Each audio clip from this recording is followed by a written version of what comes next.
I'm Lauren from Legends of S.H.I.E.L.D., a Marvel Universe fan show, part of the Gonna Geek Network, just like the show you're checking out now. Shows on the network are individually owned, and opinions expressed may not reflect others. Find other incredible geeky shows at GonnaGeekNetwork.com. Capes on the Couch podcast is for entertainment purposes only. Dr. Issues is a psychiatrist, but he is not your psychiatrist and does not have knowledge of your individual situation. For any personal mental health concerns, please consult your own healthcare providers. For medical emergencies, please call 911 or the designated number in your area immediately. Remember that you are not alone and help is out there.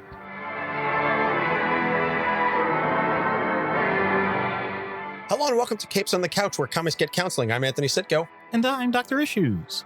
We've got an interesting selection here for issue 163. President-level patron Matt has requested Gladiator, not the Russell Crowe film, not the Daredevil foe, but the Praetor of the Shi'ar Imperial Guard, and one of about 3011 Superman analogs / pastiches in Marvel. Because if you're going to rip off a character, you might as well rip off the best. Absolutely.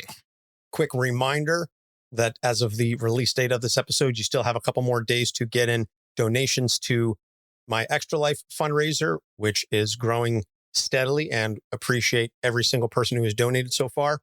I'll be live streaming myself playing games while riding a stationary bike, and the more you donate, the longer I have to ride. And in addition, as an added bonus, if any of our patrons donate to the fundraiser, I will match and double your donation.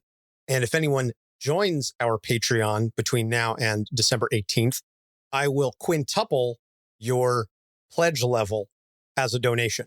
So I've already got a couple folks that I have to match. Go ahead, join in. We'll have the links in the show notes. The money all goes towards Children's Specialized Hospital, 15 locations across North and Central New Jersey. They help thousands of kids every year. This is my 12th year being affiliated with Extra Life, and this is also the latest in the year that I've ever fundraised. It's just life kind of got away from me, but I was not going to give up the year without raising some much needed funds for the hospital. So get those donations in, and then at 10 a.m. on the 18th, I'll be live streaming on Twitch, and we'll have links to all of that as well in the show notes and on social media, that you can watch me play games and turn my legs into Jell-O. It's going to be a good time.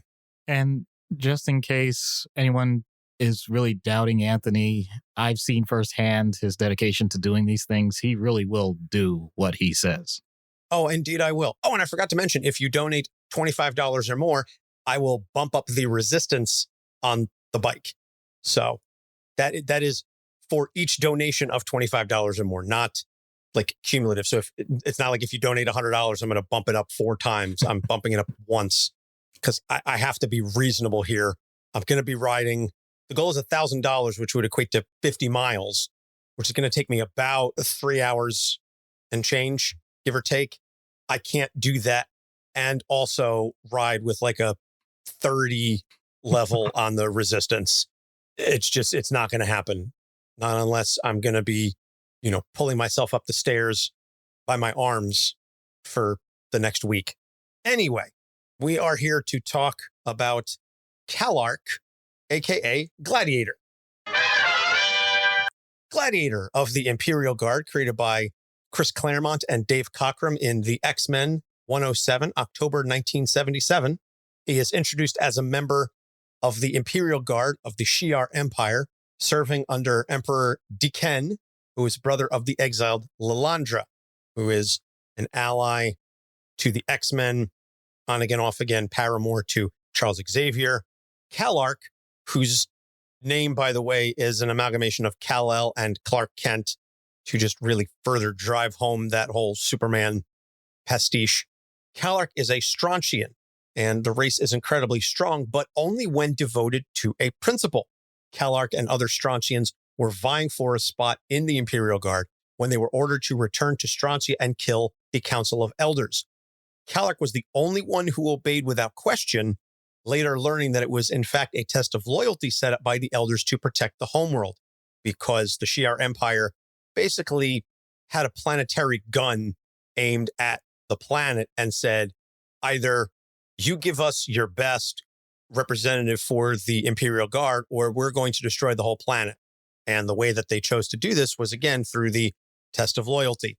It's just, we're going to get into that in the issues.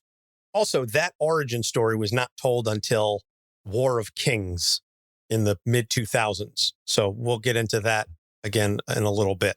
But that origin story and how he came to be Gladiator was not part of his history until much more recently. So as a member of the Imperial Guard and serving for the Shi'ar Empire, he encounters several heroes along his journey. I'm not going to go through the lengthy list of the encounters that he had with Spider-Man and Thor and the X-Men and et cetera, et cetera. He continued to serve whoever was in charge of the Shi'ar Empire. Diken, Lilandra, Deathbird, and then eventually Vulcan, who we just referenced last week when we were talking about Moira McTaggart and the whole situation behind how Vulcan was part of the first team to rescue the original 5 X-Men, and he was left for dead. Well, then he kind of went off into space and said, I'm going to destroy everybody and everything. He ended up taking over the Shi'ar Empire, and Kallark serves under everybody who's in charge. He is loyal to the position, not the person. It's very much, I'm going to get ahead of myself. Let's just stick to the background. I'm kind of all over the place because I have a lot of things that I want to say about this, but I'm going to try and stick to the background. Apologies, folks. So Kallark defends the Empire against Vulcan and his assault, but when Vulcan leads a coup and takes over, Kallark is honor-bound to serve, although he does have fleeting thoughts of doubt. It, like, for a split second, it enters his mind. He's like, is this the best thing? But I'm here to serve the Empire, and so I serve the pleasure of Emperor Vulcan. On Vulcan's orders, Kallark and the Guard attack the wedding of Crystal and Ronan the Accuser. Go back and listen to our Crystal episode to hear a little bit about that. The wedding was intended to unite the Kree and the Inhumans. Although he sides with Lilandra to prevent her execution, he is unable to prevent a later assassination. This is the first time that we ever see Kallark question an order and say, this is wrong. I'm not going to obey this order that's given to me. I'm going to defend who I feel is the rightful head of the throne. And this all happens in War of Kings. A lot of this stuff is the War of Kings storyline in the cosmic era, the cosmic setting of Marvel. A lot of the stuff is Abnett and Lanning. And I told Matt on Discord, I sent him a message. I said, I have not read the DNA cosmic stuff nearly as much as I feel I should have until researching for this episode. And I really feel like I've been missing out on, because there's good stuff in here. Annihilation, et cetera, et cetera. So he ends up accepting the position of Emperor of the Shi'ar to prevent further bloodshed and war, but he does appoint 2 advisors to help him handle most of the logistics of running the Empire, because it's a situation where he's very much, I'm not really the guy who should be running things. I'm just kind of the soldier. It's like when Optimus Prime is handing the matrix of leadership to Ultra Magnus, and he's like, I'm just a soldier, Prime. I'm not fit to lead. He's like, you will light our darkest hour. And then he turns to gray, and then every child of the 80s sobs because their hero has passed away. Anyway, so he joins the Annihilators to give himself an outlet for fighting, because he doesn't care for running the Empire. He wants to go out there and fight. This is who he is. But he refuses a leadership role within the Annihilators. We see a pattern here.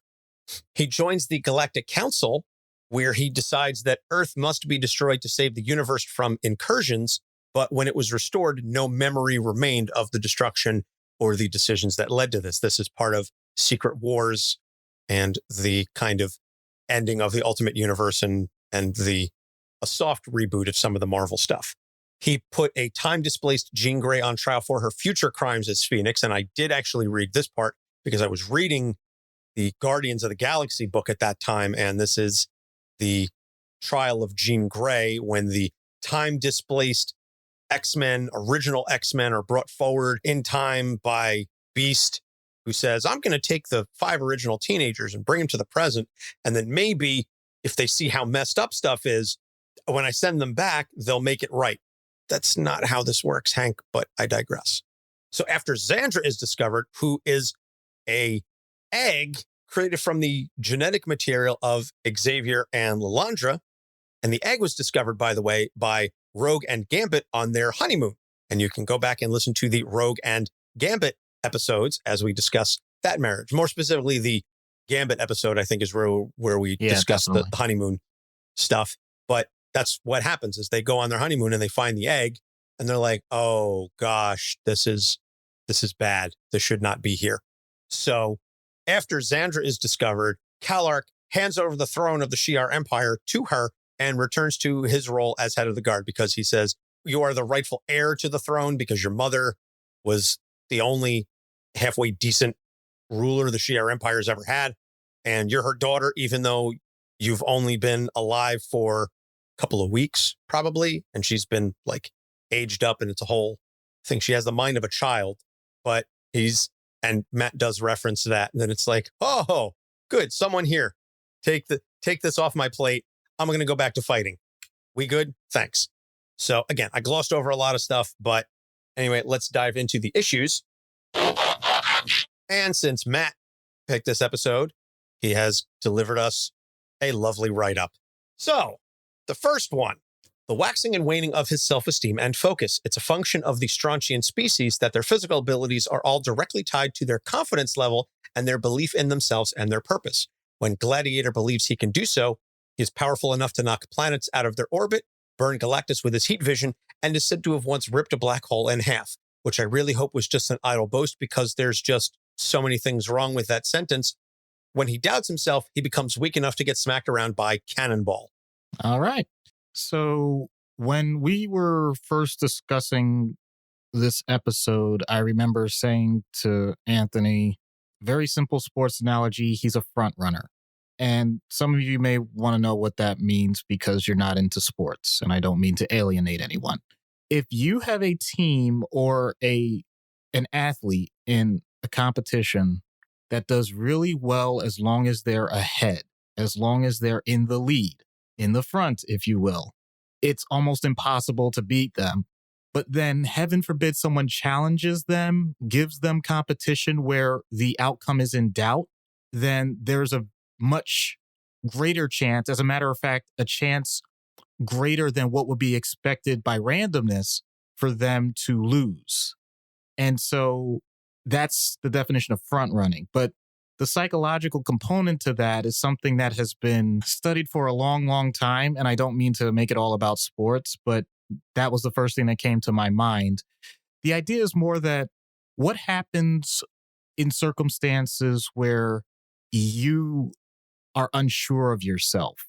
How does that mold your response? And this has been a philosophical debate well before anybody listening to this podcast was born. It's centuries old, where there are some people that point out adversity doesn't really make a person's character, it reveals it. I'm not so sure that's always the case. There's also the idea, though, that you have the opportunity to change your own ability to cope with stress by being exposed to more stress. And there's a lot of evidence for this ever since World War I and World War II, when studies were being done about PTSD, and they didn't call it PTSD at that time. You know, there's always a term shell shock. There was military sick syndrome, whatever. The thing that they noticed was, in order for the unit itself to do the best it could, when someone was exposed to an obvious trauma, rather than the person being completely taken out of the field, out of the battle, sent home, and never to return again, the best results were when people were given immediate feedback, full discussion of what was happening.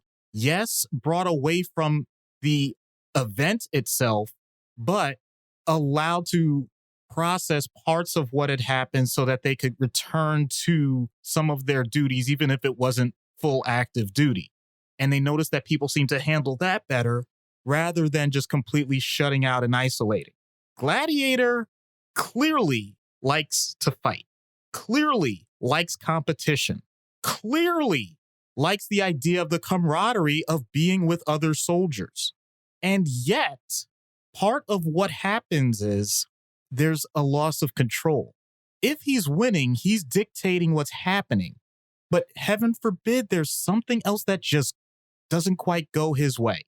Now there's a sense of questioning of not just what are my abilities, but who am I as a person? When you identify with something so strongly that there's nothing else to fill in those gaps when other things go wrong, then it can all fall apart. And that can lead to a lot of emotional turmoil. And that's pretty much what we're seeing here. So it's not just soldiers. I know that's what I'm talking about most. It's not just sports. This can be anybody's job, a career. It can be their role in the family. It can be anything in your life where you, for whatever reason, have placed yourself at a certain level, a certain pedestal. And as long as no one challenges that, you're fine. But if any sense of doubt, anything creeps in, then that facade just falls away and you have nothing left to back it up. Yeah, it is always fascinating to me to see folks that seemed to be unstoppable, seemed to be at the top of their game, seemed to have all the confidence in the world. And it turns out to be a house of cards that crumbles at the slightest breeze or the slightest push. Yeah, the best quote, and ironically, it's a person that really epitomizes what we were just talking about, Mike Tyson. Everybody's got a plan until they get punched in the mouth. I think I just said that the last episode or 2 episodes ago. Yeah, you did. And it's amazing how that just keeps coming up. But I'm not doing it because of the quote. I'm doing it because Mike Tyson still has that quote unquote moniker, baddest man on the planet. The whole point was, when did he start losing? He didn't start losing necessarily because he wasn't capable of beating the best in the world. He started losing because when a huge underdog, Buster Douglas, challenged him, actually, he himself was considered to be kind of a soft touch and would wilt under the pressure and things. The one time he actually rises to the occasion, while someone like Tyson, who had other things going on in his life, I don't want to make it sound like just a one note situation, but the point was the bully got bullied. And from there, things were never the same. So yeah, that aura of invincibility. But I don't want to just make it about the physical. I'm saying that, this is something that anyone can fall prey to. It's a matter of your sense of ego, your sense of pride. If you are placing all of your chips in that one bet that this is the one thing in life that I am absolutely perfect at, I am fairly certain you're going to fail at some point. It's just inevitable that if your entire persona and if your entire internal code is built on that you need everything lined up exactly right in order for that to happen, it will eventually run out. Something is going to happen. Something is going to come up that is going to knock down a domino. Doesn't have to be all of them at once, but it could be a domino. But it eventually tick, tick, tick, tick, tick, tick, tick, tick, and then the whole thing comes crashing down. And I always like the stories where that happens, and then it becomes a situation of, what do they do now? Where do they go from here after they've fallen? That's one of the main reasons why one of my favorite Moon Knight stories is The Bottom. It's literally about Moon Knight having everything taken from him, and he's at the complete end of his rope. He's lost everything and everyone. And what kind of hero is he from that point moving forward? So, second issue, a slavish devotion to his sense of duty. Gladiator takes his oath of loyalty to the Shi'ar throne and his position as Praetor of the Imperial Guard very seriously. He begins his career of Imperial service when the Emperor orders him and the rest of the cadets being evaluated with him to kill the Council of Elders of his home planet as a test of loyalty. Most of the cadets refuse the order and rebel. Gladiator obeys it without question. He's had to serve a string of emperors and empresses who are objectively very bad people, from Takar to Deken to Deathbird to Vulcan. He hates the things he's ordered to do most of the time, but is a loyal servant of the throne through and through, purposely keeping his focus single-mindedly on his duty in order to keep his powers at their maximum level and best perform his duties. The only time he ever wavers is when he's ordered to execute Lilandra, which is a pretty high bar, all things considered. And this is what I was saying when I was going through the background, is the comparison that I would make, and I don't know how many of you watched Game of Thrones consistently, but he's somewhere between a Sir Barristan Selmy and a Varys in the devotion to the throne, not necessarily the individual sitting on it. Barristan Selmy was head of the King's Guard, one of the best fighters in the Seven Kingdoms, and only when Joffrey took over was he basically kicked out. And then he was like, oh, screw you. I'm coming back for all of you. Varys, meanwhile, was the spy master who famously told Ned Stark in season 1, I serve the Seven Kingdoms, or I serve the realm, or I serve the throne, whatever the expression was that he used, meaning that his position was not to support any one person on the throne, but rather the notion of the title. And we see that a lot. I've heard this, I don't know how many times over the past 20 years, respect to the office of president, regardless of who's sitting in the Oval Office. But I'll pause the rest of my thoughts until Doc has a chance to chime in. So this is a psychological cheat code.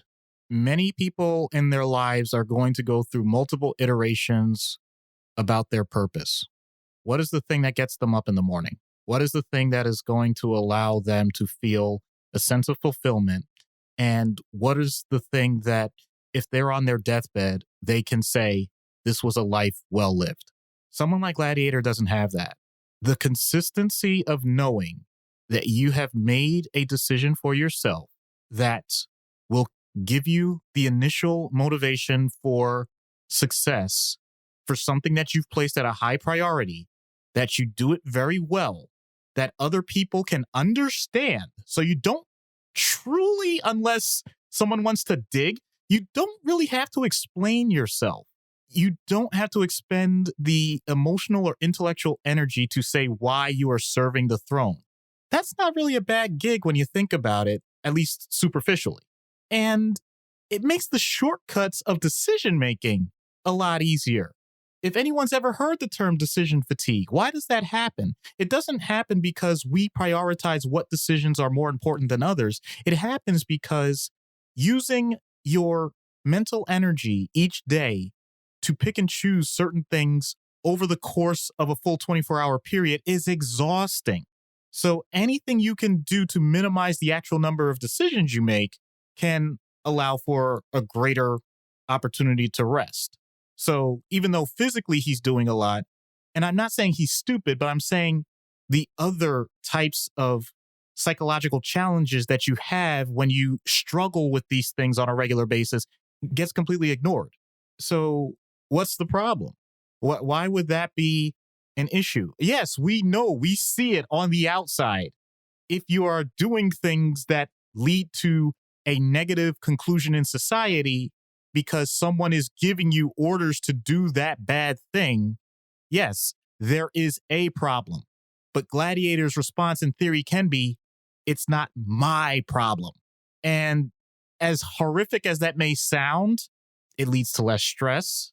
It leads to the ability to disregard and really compartmentalize a lot of things that could be traumatic events and just chalk it up to just following orders, which, as we know, can be a very dangerous thing as well. And yet, it means that, to tie it back into the first issue, it means that there's less of a chance for a few of those cracks in the armor to form, because most things are just going to slide off from the start. You're giving people less of an opportunity to challenge you because they know that that's a weak front. They know it's, I shouldn't say weak front, it's a useless front. You're not going to change his mind about anything. And he makes it clear you're not going to change his mind about it. So no one else makes that attempt, even though in theory, the best thing that someone may be able to do would be to simply say, wow, I can't believe you are incredibly wrong about absolutely everything in your life. But then again, since when has that approach worked? Therapy doesn't work that way either. So really, it's this interesting, incredibly hard, dense shell of emotional immaturity that can really go on indefinitely. Some people really do live their lives this way to the end. I'm not advocating it, but I am saying, in a way, I understand. Was that a Chris Rock reference? No, but can't help it. Sometimes I sound like that. Because it's just kind of how it came across. Mm-hmm. I'm not saying they should have killed Lilandra, but I understand. No, I'm kidding. I'm sorry. There were so many good points that you made there and things that I wanted to touch upon when you were done. And unfortunately, for a variety of reasons, I don't remember any of them. I was like, oh, that's a good point. I want to talk about that. Okay, let me hold until he's done because I don't want to interrupt. Oh, that's a good one too. Oh, okay. Yeah, I want to talk about that too because I have thoughts. Well, you're the editor. You can do what you want in post. That's fine. As I said to you when we were writing the skit, which you're going to love hearing shortly, anything I would attempt to do would be adding a mustache to the Mona Lisa. But I do have thoughts about this next issue, so I will do my level best to remember. I was going to say, you know what? In this case, I know we don't usually do it this way. Maybe you should get them out first. I'm totally okay with that. Well, I did that a little bit with the second one. So the third issue then, lack of faith in his ability to lead anything that's not the Guard. When Vulcan and Deathbird are dispatched after War of Kings, Gladiator really doesn't want to take charge of what's left of the Empire and would rather anyone else be leader besides him. When he's with the Annihilators, he has no interest in any kind of a leadership role, despite arguably being the team's most powerful member. When Professor X and Lilandra both die and someone has the bright idea to hatch a child from an egg made out of their combined genetic material, Gladiator's first response is, oh, thank God you're here. You're the Empress now. This is probably tied to the confidence-based nature of his powers, but even with all of his experience serving at the highest echelons of an interstellar empire that boasts over 1 million member states, he really seems allergic to the idea of being in charge of anything that's not in his comfort zone of the Praetorian Guard. Now, I think that we can all identify, and I may be speculating a bit, but I think we can all identify with knowing your strong suits and acknowledging what you're not suited for, which you may not have the personality for, which you may not have a physical skill set for, which you may not have a desire for. Gladiator takes all of that to an absolute extreme and says, I'm good at this one thing. I ain't going to try anything else.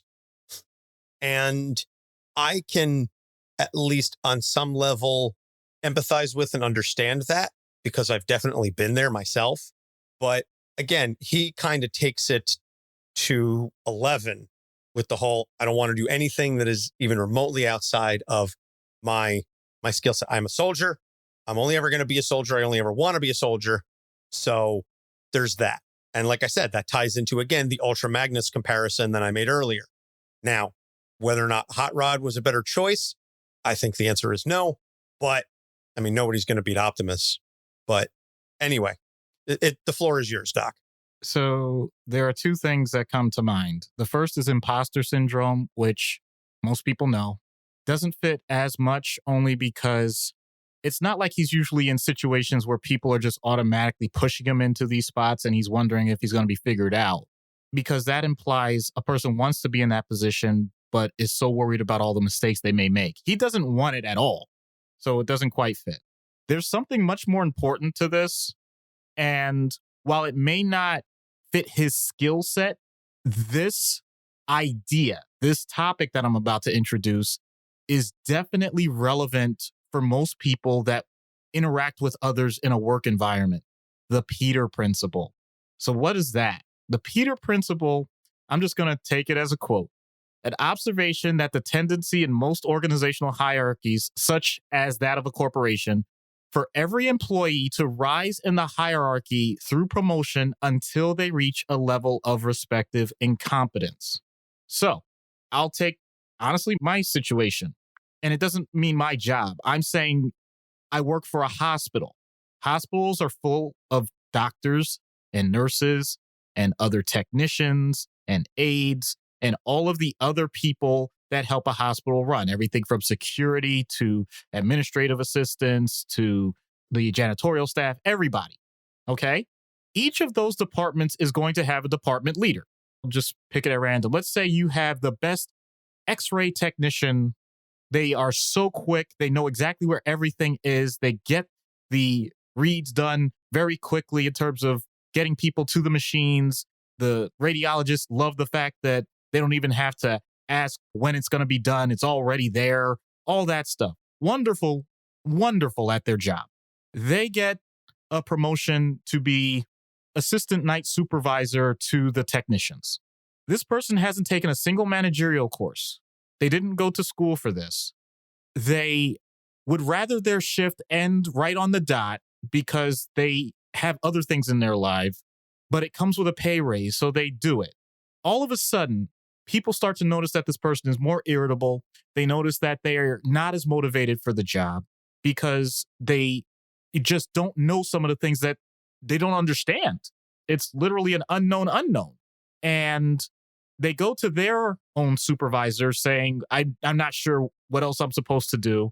And depending on that supervisor's position, they may either feel threatened that this person is so good that they're going to take their job, so they don't want to help. Or maybe they offer the help, but when they do, they notice that this person really doesn't want to be in the position at all. And so they're wondering, well, should I demote them? But they're a nice person. I don't want to do that. It just creates a lot of turmoil. And the whole point is, sometimes we focus so much on the idea that because someone is good, they need a certain accolade, they need a certain sense of praise, they need that reinforcement. Meanwhile, the only thing the other person wanted was to continue doing the thing that they were enjoying in the first place. Their own actions were the reinforcement. They weren't looking for the external stimulus. So if that's the case, we may be going about this all wrong. So with someone like Gladiator, who is in his lane, knows it really well, clearly has some issues about whether or not he ever is going to continue to do his lane as well as he thinks he does, because often if things aren't going perfectly, he still has some foibles there. And you say to that person, okay, so you're going to take a step up. Whoa. Nah, not happening. Not going to happen, never going to happen. As a matter of fact, don't ask me. And if you do ask me again, I'm just going to quit. That's an exaggeration, of course. But is it really? There are some people that are willing to even find new jobs doing the exact same position rather than be escalated within their own company. And if you want reinforcement, you want stimulus, a lot of companies reward that because when they're headhunting, their point is, we just want the best in that zone. We're not looking for promotions right now. We just want someone to do that job really well. Oh, you'll do. So sometimes we really do get our incentives mixed up. And while, yes, that is a problem with Gladiator, and it is true that he's shrinking from an opportunity, it may also be that he is so in tune with himself in that one aspect that everything else around him being forced all the time is just compounding it. He's going to double down on what he knows rather than branching out. And the more you try and push it, the more insular he gets.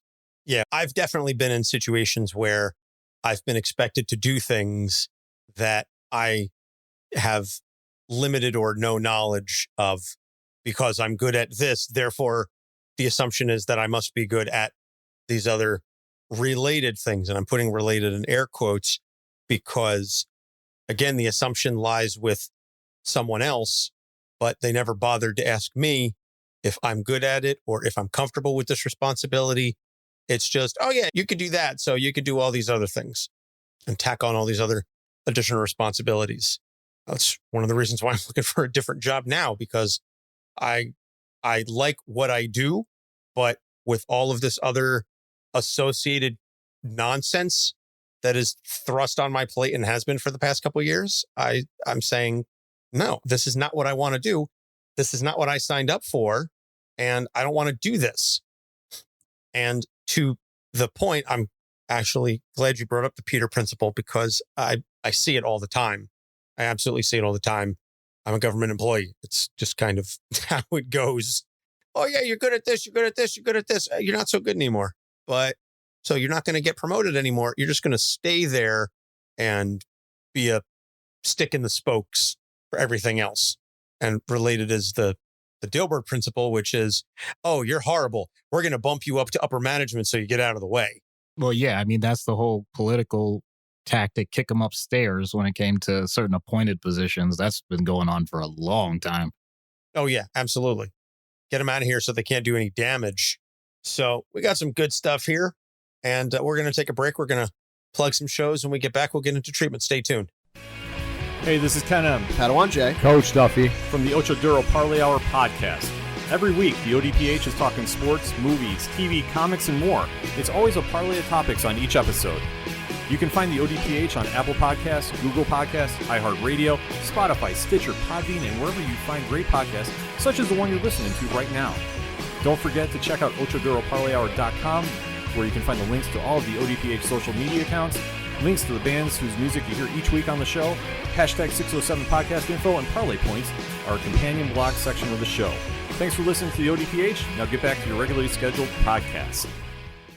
Hi there. We're so sorry to interrupt your regular podcast listening, but we just wanted to introduce ourselves. I'm Bonnie. And I'm Anna, and we're the hosts of Freudian Sips, a podcast about brains, beverages, and other BS. We are a mother and daughter who are both licensed counselors, and we like to get together every week or so we can have a glass of wine and talk about whatever cool psychology things interest us and our listeners. So if you want to hear two slightly tipsy therapists chat about historical psychology theories and the people who made them, questionably ethical experiments, mental health and illnesses, and other fascinating stuff, then you should listen to us. So pour yourself a drink and tune into Freudian Sips on Spotify, iTunes, or wherever you listen to podcasts. Cheers. Hey, this is Cullen Bunn, and you're listening to Capes on the Couch. Hey, we're back. So treatment.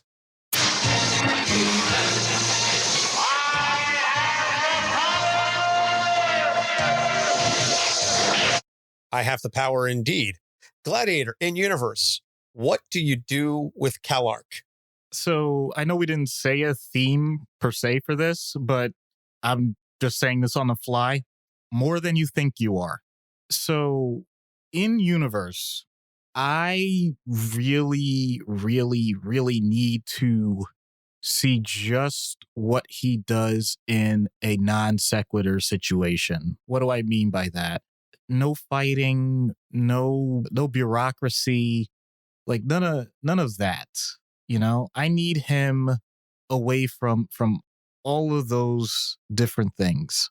I need him doing something that is so out of his comfort zone that he really does become as nondescript as anybody could be. Maybe that's a daycare center or something. I don't know. I mean, really, just get him like, I'm not even talking gradual. I'm talking shock. Like, just really put him in a situation that makes no sense to him and start from scratch. Because it's obvious that he has a lot of tools that apply across a lot of different situations, but he's never actually done it, never actually tried it. And as I already said, I don't think a person like that is going to allow themselves to be put in gradual situations, for example, for desensitization or optimization of behaviors or anything like that. I think this is one of those real cold shock kind of situations. You just throw them out into something else and let them have all the emotional outbursts, the tantrums, all of it. And ironically, it works even better because even if he does do something that's considered reckless or dangerous, it wouldn't be nearly as harmful because he'd be depowered in a way. So I think that's a great idea. It's like an inverse of what you would expect with, not trying to be stereotypical about this. I'm not saying padded room. I'm not saying rubber room. I'm not saying anything like that. But honestly, a playground, like just something random that's like, what on earth am I supposed to do with this? And that's the point. And see how we could actually interact that way. It'd almost be like dealing with a child in play therapy. You're not necessarily doing anything direct, but all of the interactions themselves just start to build on one another so that you develop an actual treatment plan. Get him completely out of his element, which naturally is going to have an impact on his confidence level because he's going to say, I don't know what to do here. There's no battle plan for this. I mean, he might just end up thinking that you're trying to trick him and punch a hole through your skull or zap you with eye lasers. In either case, it's not going to end well for you, but I don't know. That's an interesting concept. So out of universe then, is this a situation where you're just dealing with a high pressure athlete who maybe has the yips from time to time? That's fair. The idea that somehow other competitors have a clutch gene or whatever, the stereotype, the trope is, all of that. And there are psychiatrists and psychologists that do work contractually through sports psychiatry with different organizations, different teams, different sports, or individual athletes in more individualistic sports. That's something that I've been interested in a long time. But because of my own limitations of my personal fallacies and, horrible psyche. I never jumped into it the way I probably could have, but this isn't about me. The point is, someone like that, yes, it's reaffirming all of the skills and all the things that they've developed over time. And a lot of it has to deal with desensitization. You have to have the person so comfortable with the idea that things are not going to go perfectly, that things are not going to go right, and still be able to perform at a high level. And I actually don't even have to imagine the scenario, and I'm going to reference a podcast. If anybody is familiar with ESPN 30 for 30, they also did some podcasts. And one of them is about something, Anthony, I don't know if you're going to remember this, but a long time ago, Reebok did a series of commercials for the decathlon with Dan and Dave. Oh, yes. I remember Dan versus Dave. Yes. It Well, was 1992 Olympics. yes. And most people at this point know the immediate part of the story where Dan did not make the Olympic team that year. He failed on the pole vault. I still remember the event. And in addition to that, Dave, I think he placed fourth or got bronze. I don't remember. I'll be honest with that. It's all of this is in the podcast. But the part that nobody actually realizes is that after that failure, Dan was seeing a sports psychologist, and the psychologist had him watch the video of the failed pole vault repeatedly until he got desensitized to it. And then Dan went on to not only win the world championships 2 years later, he actually won the gold medal at the decathlon in Atlanta. So there's a happy ending to that, even though nobody really knows about it because people usually don't follow the decathlon that much. But the fact that that's a direct example, that's amazing. Absolutely amazing. Because he even pointed out with the pole vault, he said some parts were very similar to his last failure before the previous Olympics. And he changed his tactic where he said, you know what? Last time I waited.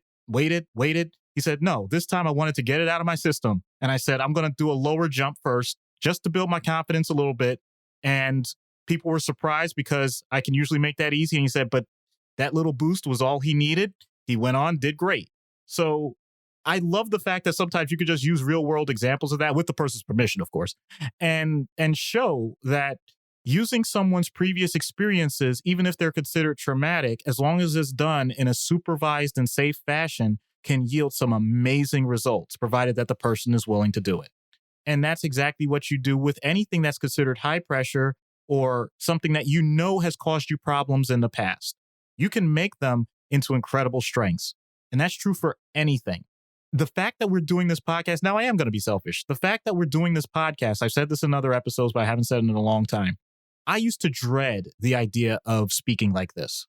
I used to absolutely fear, shake, tremble, all of it whenever I had to do something from third grade on. I couldn't stand it. Now I actually get invited to speaking engagements. I'm actually doing a radio bit with my actual, professional name and everything else tomorrow at the request of people. That's absurd. And the fact that I immediately just said, yep, no problem. I don't hesitate anymore. I don't think about it, all because I remember saying to myself plenty of times, like, there's got to be a reason why people are asking you to do this. So you might as well stop trying to shy away from it. And I enjoy the person that I became because of it. I enjoy the fact that even when I make plenty of mistakes or I notice things, most people don't. Or if they do, they point them out to me as quirks. Great, cool. I love it. It's part of my personality. Wonderful. And I actually feel better about myself because of it.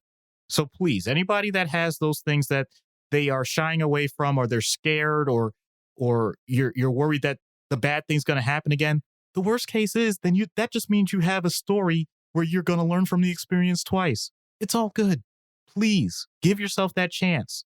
Take that opportunity, because the worst that could happen is that you learn from it.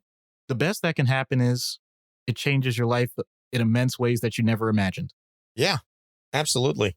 And I like how you pointed out that the worst thing that happens is you learn from it maybe twice, because I think that's something that a lot of people struggle with. They accept that, okay, if I try something and I don't get it, all right, I'm going to learn from it. But what happens if you fail a second time? What happens if you fail a third time? How many people are willing to try that many times, who are willing to face failure that many times and keep moving forward? How many people have the internal willpower to keep trying different things, take another swing at it? It's not an easy thing to do. And we've all been in a situation where we've failed twice. We fail once, we try again, we fail twice, and we go, all right, that's it, I'm out. It's a very realistic thing to keep trying repeatedly is a sign of incredible willpower or incredible stubbornness. It's very, very close. The other thing I wanted to point out is the idea that you were referencing. I forget if you were saying it was Dan or Dave, starting with the small stuff that you know you can do and then work your way up for it. That you say, okay, I'm going to try this. I'm going to attempt this large goal.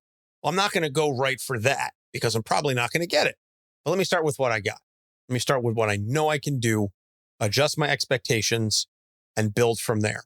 And the problem that at least for me personally, the problem I have is if it's something that I was operating at a high level, or at least I had a lot of confidence in for an extended period of time, and then I take a break for a while, I come back to it, my expectation internally is that I'll be able to jump right back in where I was. How many of us have taken an extended break from exercising, from lifting weights, from running, whatever the case may be? You take a couple of weeks. It doesn't even have to be a really long time. You could just take a couple of weeks off. Maybe life gets in the way. Maybe you got sick, whatever. You take a couple of weeks off. You go back to the gym. You're sucking wind. You used to be able to deadlift, 150 pounds. Now you're struggling at 100. Used to be able to run 6.5 minute mile. Now you're gasping for air trying to run, a 9-minute mile because your body needs some time to readjust. But you can't go into it saying, oh, that's it, I'm a failure. It's okay. Circumstances changed. I have to adjust my expectations accordingly and acknowledge that a step backwards does not equate to failure. It is a step backwards. And if we can acknowledge that for what it is and not catastrophize it, that is ultimately going to help us create better mental resiliency moving forward. Because to be able to say, this is just a minor step back, this is just a little thing, I can work with that. I used to be here previously and I was able to get through it. So I feel that I can do it again. And that's what I think the reframe needs to be. I was at this point and I was able to surpass it previously. I don't anticipate why I can't do that again. I think we all have those things in our life that require that kind of a reframe. And I think if we can put that spin on it, we will all be better off in the long run and in the short run, frankly, as well, for that kind of resiliency. So with all of that being said, we are going to see what happens when we get Kallark, Gladiator, on Dr. Issues' couch. Hello, Kallark. I'm Dr. Issues. Thank you for taking the time to see me, Doctor. So what can I do for you? Well, forgive me my manners, but protocol would dictate that we should at least shake hands before discussing more personal items. Okay, sure. Yeah! You have quite the grip for a human. Said no one ever. Are you okay? I wasn't even trying to... I'm fine. Everything's fine. Not everything, but my hand is fine. Have I truly fallen so far? What was that? Nothing. I need to see you because I have some questions that only a man of mental science can answer. That's unique. Anywho, go ahead. Even though I am eons old, I pride myself on my stamina. Do you understand what I'm referencing? This is a bit embarrassing. Well, you might need a different specialist then. Do you have a primary care provider? The Shi'ar Empire has spared no expense to test me from crown to soul, and yet they find nothing, but I confess I have not provided all of my details. Go on. Look, I'm a professional. This is all confidential. If this goes where I think it's going, I may have ways to assist you. So please continue. I'm a proud member of the Imperial Guard, the proudest member, if you will. I train my body constantly to serve in as many capacities as I can. And yet, I must admit, I may have cheated. Oh, the shame. I'm not casting judgment. You cheated with whom? No, I do not blame anyone besides myself by my own hand. Well, your hands may desensitize you if you aren't using variation in technique. You do sound like you know about this topic quite well, and without hesitation. Fair enough, then. I will admit, I have resorted to using some natural remedies, supplements, if you will. Oh, really? Well, on Earth, many of those products do more harm than good. I have learned the hard way that this is true throughout the galaxy. Yes, for a brief time, I felt like I could tackle a whole army and have my way with them in any test of accomplishment. But that feeling faded. Now I feel weaker than any Strontian has a right to feel. I may look the same, but I can tell I lack girth. Is any of this making sense? Yes, and I can definitely help you. There's plenty of literature on my planet that shows that some men have this type of adverse reaction to treatments for anxiety or depression. Really? So they can't get up what they used to? I could lift planets out of their natural orbit, you know. Not the visual I would have wanted, but my point is, it's treatable. I don't know what the alien equivalent is, but here it's called sildenafil. There's some other options, and yeah, I really need to go over the risks and benefits of... I have no fear of risks. Just tell me the benefits, please. Well, as you may have guessed, you'll be able to function in that area again. It increases blood flow, but the typical formulation is only used as needed to avoid staying that way permanently. What? As needed? But I'm always needed. The Guard never ceases their duties. How am I supposed to maintain a steady workload if I rely on this temporary aid? Well, first, you need to try a low... And what time of day do I take this sildenafil? Well, on the days you use it, and only on that day, you can take it up to 4 hours before any stimulation, but it's best 30 minutes before. And what of my diet? Oh, don't eat. You need an empty stomach, but you can drink water. Actually, it's a good idea to stay hydrated. Anyway.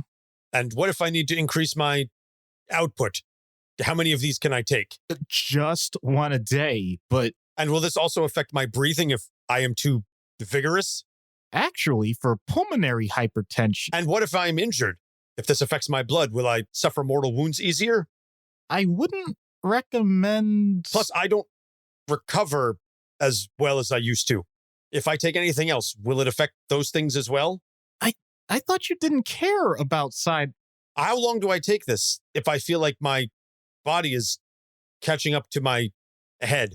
Sometimes I get this throbbing that just... Stop. Look, stop with the innuendo, all right? You're talking about a sensitive topic, but you got through it. It's not easy to penetrate your defenses, but I've kept a stiff upper lip for too long. You're not going deep enough to get to the psychological basis of all this. I can't last much longer. We need to start talking in plain language, or this whole encounter ends in a meaningless discharge. Do I make myself clear? Sir, yes, sir. Good. Now, as I was trying to say before you unloaded all your emotional content, erectile dysfunction is... Excuse me? Come again? What are you on about? I've been pouring my soul out about my decline as a defender of the Empire, and you wish to talk about sexual matters? What is wrong with you? I thought... You are a disgrace to your profession. And to think I let myself believe that I needed your kind of help. I have tested the limits of existence, and you have some perverse motive to corrupt everything I stand for. How dare you, sir? But and your cadence, your tone, the embarrassment... You know what? I'm willing to cut my losses. I apologize for the misunderstanding. I can refer you to another clinician, and we'll wipe the slate clean. Shake on it. You drive a hard bargain. Ow! Where did that come from? My grip. That's the grip I knew that could choke out the sun. You did it. I don't know how, but I'm back to me. I can trust my head as well as my body with my hands. I'm so excited I could just explode. Thank you. The Empire thanks you. The universe will shower you with joy. Yes! I need a vacation. Well, it really seems like he had a lot to unload there. Yeah, I get it. Wow. You know, He was sometimes, just shooting from the hip there, huh? yeah, and unfortunately, sometimes it just gets you right between the eyes. Yep. I tried.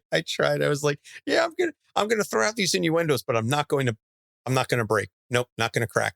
Yeah. I'm glad. And that was all you, by the way. I just want to let everybody know this was one of the rare instances where a comedic skit was entirely Doc's idea. He texted me and he's like, this is the plan. I have an idea for the skit. And I said, go with it. Yeah. Because, and as he was typing on the Google Doc, I'm reading everything. And then he gets done and he goes, all right, that's it. I'm spent. Yep. And I was just like, okay, then, sir. You know, sometimes Oh, you just got to get those creative juices flowing. Yep. And they land where they land. Yep. Felt so Okay. good. I need a cigarette and a shower. So recommended reading is War of Kings, although I would recommend the whole cosmic storyline, that whole era of Marvel, that cosmic stuff, that Abnett and Lanning, mid to late 2000s stuff, Annihilation, Conquest, Nova, Guardians of the Galaxy, War of Kings, Realm of Kings, everything coming out of all of that cosmic stuff. Gladiator is in and out as the Shi'ar Empire has various roles to play, but War of Kings in particular, he's got a very big role in that. And that really does set the stage for a lot of the subsequent storylines. War of Kings is what sets up the Guardians of the Galaxy team as we know it. Or maybe it was Annihilation Conquest. I've read a lot of that stuff kind of back to back to back. Mhm. I don't remember exactly where it is, but Star-Lord, Groot, Rocket, Drax, Gamora, that whole crew that we now see in the movies, that was created as a result of all of this cosmic stuff, Annihilation and War of Kings, et cetera, et cetera. So go check that out if you have Marvel Unlimited. It's all on there. You can even read the events. You can go by the events. You can just read War of Kings and it will give you the whole reading order of the main series, plus the tie-ins, the whole shebang. The way they set it up for you is beautiful. Are you listening? Are you taking notes, DC? Because your app sucks in comparison. I'm just going to say it flat out. It's like DC is like, here, we gave you comics. That's fine. What, you want to read something before 1985? No, you don't. No, frankly, it's more like, you want to read anything before the New 52? No, you don't. No, you don't. But I digress. So upcoming episodes, Raven and Aquaman. And then we are going to take our holiday hiatus, but we have got some good stuff planned for you coming back in January. And we'll have more announcements on that at the Aquaman episode. So as always, you can find all of our episodes on our website, capesonthecouch.com. We are also a proud member of the Gonna Geek Network, and you can find us and other fantastic geeky shows at GonnaGeekNetwork.com. Hopefully by January, when we come back, we will be live streaming on the geeks.live website. But for now, you can check us out on our YouTube channel. We're also on Facebook, Instagram, Twitter, and TikTok at Capes on the Couch.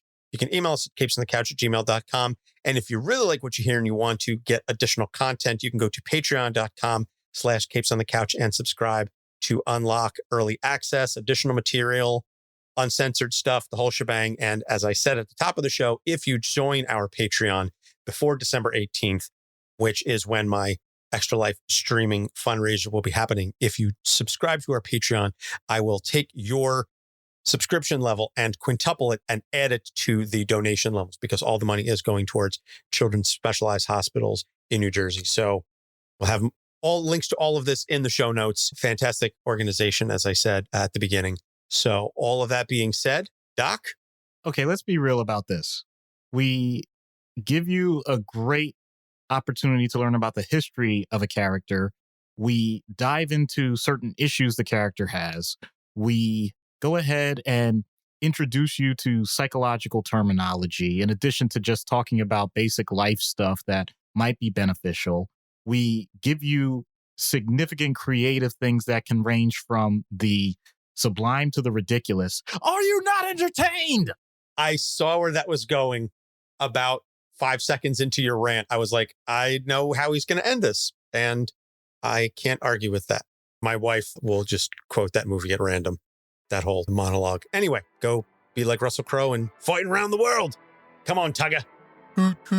For Doc Issues, I'm Anthony Sitko. Thanks for listening. We'll see you next week. Capes on the Couch podcast is for entertainment purposes only. Dr. Issues is a psychiatrist, but he is not your psychiatrist and does not have knowledge of your individual situation. For any personal mental health concerns, please consult your own healthcare providers. For medical emergencies, please call 911 or the designated number in your area immediately. Remember that you are not alone and help is out there.